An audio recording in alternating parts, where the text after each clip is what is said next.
When there is a college football Hall of Famer leading the position and 2 first-round draft picks to replace, that is a pretty high standard. Welcome to The Beat, presented by the Waterworks. It is a position review preview, and if you haven't guessed, we are talking about the linebackers, the Silver Bullets.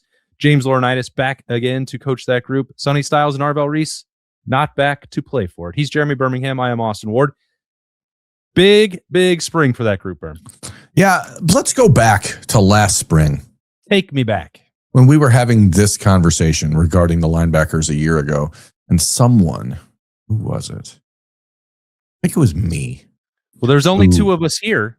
Yeah, so it would have been me because it wasn't you. I was very, very adamant at the time that Arvell Reese was going to emerge and be a first-round pick. He was going to be, I said at the time, the second Ohio State player drafted in this year's bunch. He's probably going to be the first. So I guess you undershot the mark. You were wrong. Yeah, I guess I can't take full credit, but what a year from James Laurinaitis and that group to change the you said it early, like the expectation has been completely changed. And now the hard part for James Laurinaitis is how do you make sure that you live up to it again? Because it's pretty easy when you have 2 6'5", 240-pound mutants that are not really born of this earth.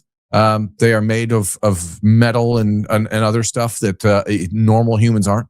But the question is, were they as good last year as we think? Like, I know it's a silly question. Oh, were they as good as we think at linebacker this past year, considering that they're going to have 2 first-round picks, 2 top 15 picks at linebacker? Probably the only linebackers picked in the top 15 of this year's draft. If I had to wager a bold P right now, like I honestly, I know what you're hinting at, suggesting, opening up the conversation, because there is a notion out there that Arvell Reese was not as productive, or maybe even not unleashed at the level that he could or should have been down the stretch. I think it's unfair. I think it misses the mark. I think that, you and I have both had conversations with James Laurinaitis and Matt Patricia about the way that those guys played and the way offenses tried to change the way that they were identifying number 8 and working away from him and limiting his impactfulness. And I know that there's also like a counter argument that, well, forget about that. Just let him rush the passer and let Arvell Reese do his thing and let the rest all fall by the wayside. I just don't fall into that camp. This was the number 1 defense in the country. They gave up 13 points to Indiana. They gave up 17 points to Miami. Not all of this is related to the linebackers. That's a collective defensive effort. I get that, but I don't think any of it is possible if Sonny Styles and Arvell Reese are not playing at superhuman levels. I think they did. I think, yes, you can look at the box score and wonder if that reflects in every single game first round draft picks.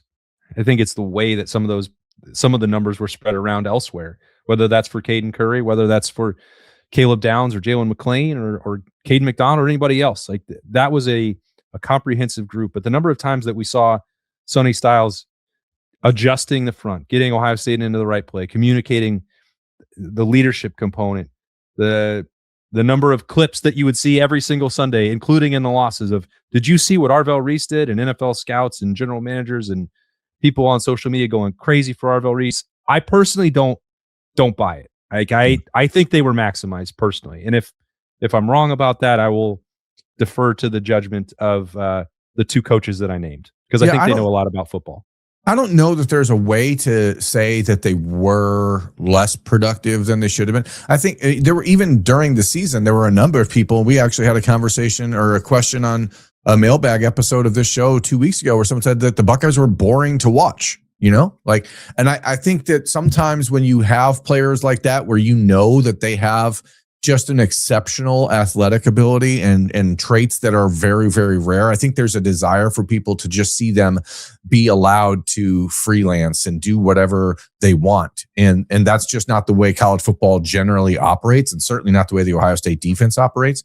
But we've also seen and continue to see people say the same things about Caleb Downs and say, well, was he spectacular, or is he, or Well, a lot of his value is not what happens during the play. It's about everything else. Like, that's not a problem. Like, that's actually a good thing. If your Mike linebacker is setting up everything else on your defense, he's actually pretty valuable.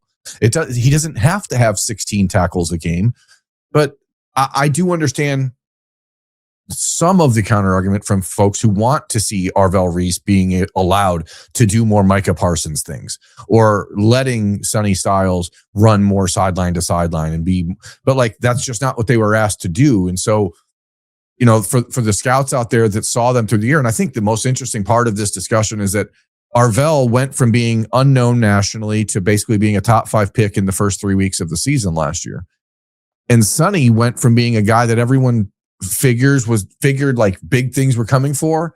And at the beginning part of the year, because Arvell was taking up so much of the oxygen, everyone sort of backed off of Sonny. And then as the year went on, nothing changed for Arvell in his like national perception or his NFL discussion, even though his production and deployment went way down, but everything went up for Sonny Styles because people are seeing like Arvell's numbers went slightly down and Sonny's skyrocketed. Right. I don't think that was a coincidence. Right. So like there certainly was, I think, the best of both worlds for Ohio State. You got the solid, reliable, down in, down out leader of the defense in Sonny Styles. And then you had a weapon in Arvell Reese that I don't know that he could have been deployed in a way that really utilized his best skills in that version of the Ohio State defense. So we saw Arvell playing a lot more as an off-the-ball linebacker, and I don't know that that's really his bread and butter. He's certainly going to be able to do that in the NFL, but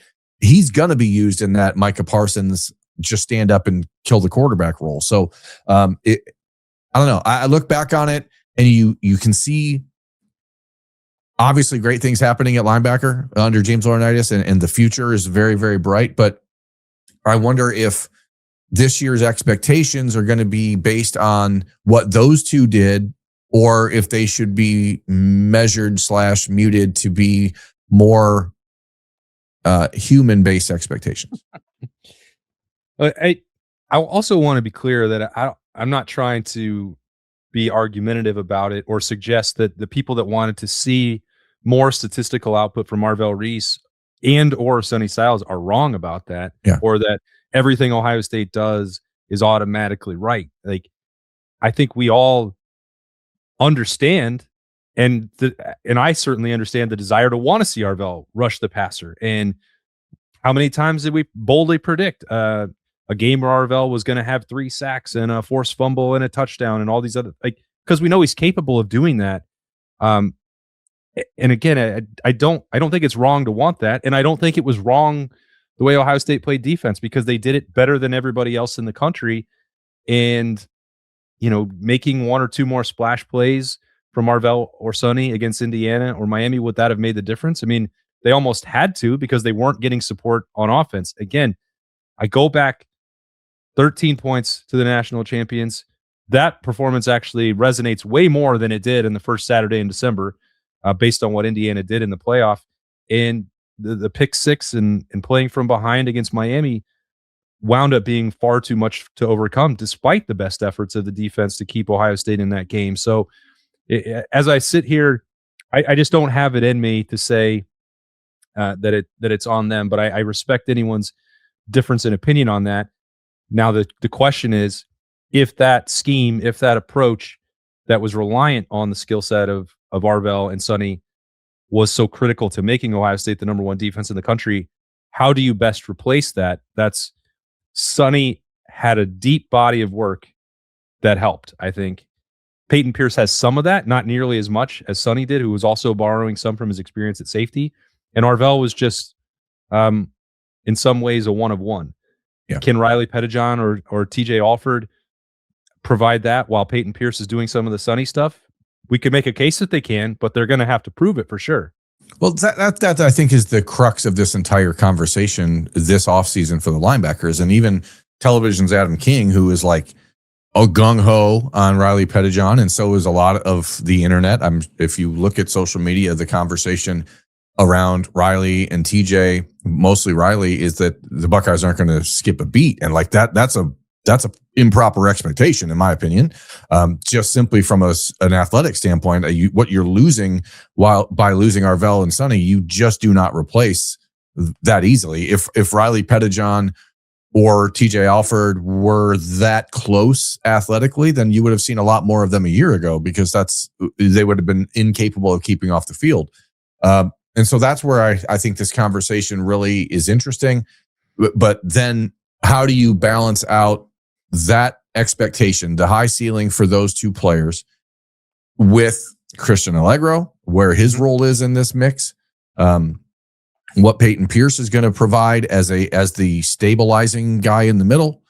Like, are you going to get better, more dynamic play out of Peyton, or is it expected that he's just going to be the rock in the middle? I don't know. I mean, obviously he made one of the biggest plays of the game in the Miami game early on, just by putting a helmet on the football. And that's what he does. I mean, I want to remind people that this is a player from Texas whose nickname was Superman coming out of high school. Like, he does everything. And what's his nickname now, though? Well, the Texas Tornado, of course. But like, he's a guy that, like, it's an unfortunate reality of covering sports that people are going to say, well, Peyton Pierce isn't as good a player as Sonny Styles and Arvell Reese. And that may be true, but like, it's just assumed that it's not possible for him to be. And I don't like that. But on the flip side, it's like, well, Riley Pettijohn was a 5-star, so he has to be as good. And like, I don't think that that's a fair assumption either. I think that for the worst thing that could happen for Ohio State this spring is that Riley Pettijohn or TJ Alford or Peyton Pierce feels comfortable, and that like they have locked down a job. Like, I don't think that is going to be good for Ohio State this spring. And I think what you really need, if you're James Laurinaitis, out of that group heading into spring, are 4 guys who are going head to head in every single thing they do, fighting for the most playing time they can get. And then from there, you work out where Christian Allegro plays. Is he going to be more of an edge guy? Is he going to be used as an off-ball linebacker? We don't know. And then it's like, okay, can you develop someone else? Can Sincere Johnson become a player in that conversation? Is Garrett Stover ready to take a step up? Is Eli Lee able to be a solid piece in the middle? Like, I don't know those answers, but I think that this is one of those positions where there's 4 guys at the top, and then like, that's it. I don't fully expect anybody else to be in the conversation by the end of spring as far as like regular playing time. Yeah, well, there's a lot to get into that. And as we get ready for spring camp, I want to urge you and remind you to keep your home ready for any weather with the Waterworks and Hetter Energy Savings Plan. Get priority heating service, members only savings, and continuous comfort all year long. Call today to schedule. That's the Waterworks and Hetter, 614-232-2222. The first part that you mentioned about, comparison and does Peyton Pierce have to be Sonny Styles? If he's shooting for that, and if we think that he's capable of it, but he only, quote unquote, becomes Cody Simon or Tommy Eichenberg, pretty good. I mean, maybe that would be, if I'm sitting here and trying to set a reasonable expectation, this is not a knock on Peyton Pierce. So I love watching him play football. The motor that he has, the tenacity, the mindset, and that's without even getting to the physical tools. He's not making the plays that he did off the bench, or forcing a fumble the way he did without being a top flight linebacker. He has, I guess he's closer to Cody Simon in my mind, but Cody Simon was also the most underappreciated linebacker that I can recall at Ohio State. And he was also viewed this same way that we're talking about Peyton Pierce. Well, he's not a first-round draft pick. How can he be the rock? He's just holding a place until Sonny is ready or till somebody else steps into the lineup. He couldn't surpass Steel Chambers the year before, or he didn't play enough with Tommy Eichenberg. Then he became like a critical leader, a sideline-to-sideline playmaker, and someone that was trusted to implement the defense. If that's, again, all that Peyton Pierce provides, good. Ohio State will be just fine. Is he capable of potentially raising the ceiling from that? I think definitely. We're going to see what that looks like. I do think there's going to be people trying to compete and push him, but I don't know how much he actually needs that, because complacency would be the last thing that I ever feel that the Texas Tornado is going to let creep into his mind. Yeah, because most of life is about mindset, and he has the right one, and I have the right one now, thanks to Awaken180weightloss.com, because I have a new outlook on the way I eat, the way I think about food, the way I handle the diet that I choose, the way my wife and I shop at the grocery store. Everything we do has been different thanks to Awaken180weightloss.com. 8 weeks, I lost 35 pounds. I feel great. I have a much better grasp on what I'm doing to make sure I stay that way. People don't know this. I lost almost 70 pounds in 2020. And I put 45, 50 of that back on over the last couple of years because I just got complacent, as you said. So having a coach like Mandy who stays on top of things for me, having an app that keeps me motivated to make sure that the numbers that I put in are putting out the numbers I want to see on the scale. That's what's happened to Awaken180weightloss.com. Go there, check it out for yourself. I think the comparison is correct that you're making. I've been trying to like, who does Peyton Pierce remind me of? And Cody Simon is the right guy. But again, this is the fundamental flaw of being an Ohio State fan, is that every player in our minds has to be a first-round pick. Cody Simon was a fifth-round NFL draft pick who started, I believe, every single game for the Arizona Cardinals as a rookie. Like, that's pretty damn good. Like, if Peyton Pierce, in 2 years of playing starting linebacker at Ohio State, heading into this year and next, is a fifth-round pick who starts every game as an NFL rookie, then like that is an unquestioned success. Like, that is you know how many great players have come through Ohio State that never played in the NFL? Like, every single one never played. There's so many guys, and the expectation that, like, because he may not be 6'5" and 240 the way Sonny was, or may not have the ability to run a 4.38 like Harvell or whatever. Like, Peyton Pierce is a different player, but his job will be to do things differently. He won't be asked to do the same things they did. So the question is, who are the guys that are going to be asked to try to emulate some of those things? And what did we see out of Riley Pettijohn in year one that gives people the gall, the unmitigated gall, to just assume that it will be a complete easy transition? I think Riley Pettijohn, because he had the nerve to step on the field against Grambling and make two of the biggest splash plays that you're ever going to make. And I feel like the level of competition is just thrown out the window entirely. When you do the things that Riley Pettijohn did in game 3 as a true freshman, it's like, who cares? He's out there. And did you see that? See how fast he ran down the field? Did you see the physicality that hit? And I'm right there with it. Yeah. But I'm trying to temper that, because you mentioned this earlier on in this episode, that like, if that had sustained, and if it would have translated to Big Ten competition, that wouldn't have been really the last we saw of Riley Pettijohn a year ago. And that's not a criticism either, because the other linebackers that were out there, the top 3, were really freaking good. And you don't want to live in a world where true freshmen have to play for you with the physicality and the schedule that Ohio State plays. Right. And it's not to say that you can't extrapolate what you saw against Grambling and suggest that it might work long term. That's what happened pretty much exclusively at running back after Bo Jackson popped up on the field in that game. Everyone was like, whoa, whoa, whoa. But Bo sustained that through the year and continued to get better. And Riley, I think there's all the talent in the world there. He is a former 5-star linebacker prospect. He was the number 1 ranked linebacker in the country coming out of high school. He is going to have every opportunity to be that guy. I hope people don't immediately start to write him off if his season doesn't start the way that you think, or if it doesn't look exactly like Arvell or Sonny, or if TJ Alford, who is a guy who did not get discussed at all really a year ago, ends up pushing him for more playing time than people would expect. Because as you've mentioned, I've heard it on the Talking Tuesday episode with Adam a few times, when Adam is singing the praises of Riley, where you're like, hey, also every conversation in November and December ended with people saying, also, TJ Alford's really coming on. Like, there's something going on here. Like, so I think that that's great for Ohio State. Obviously, you want more players who are capable of playing and not less. But I'm going to say this knowing full well that there's a segment of our fan base, the people who watch and listen and read our work, that think we're choosing favorites because we've talked about Peyton Pierce a lot.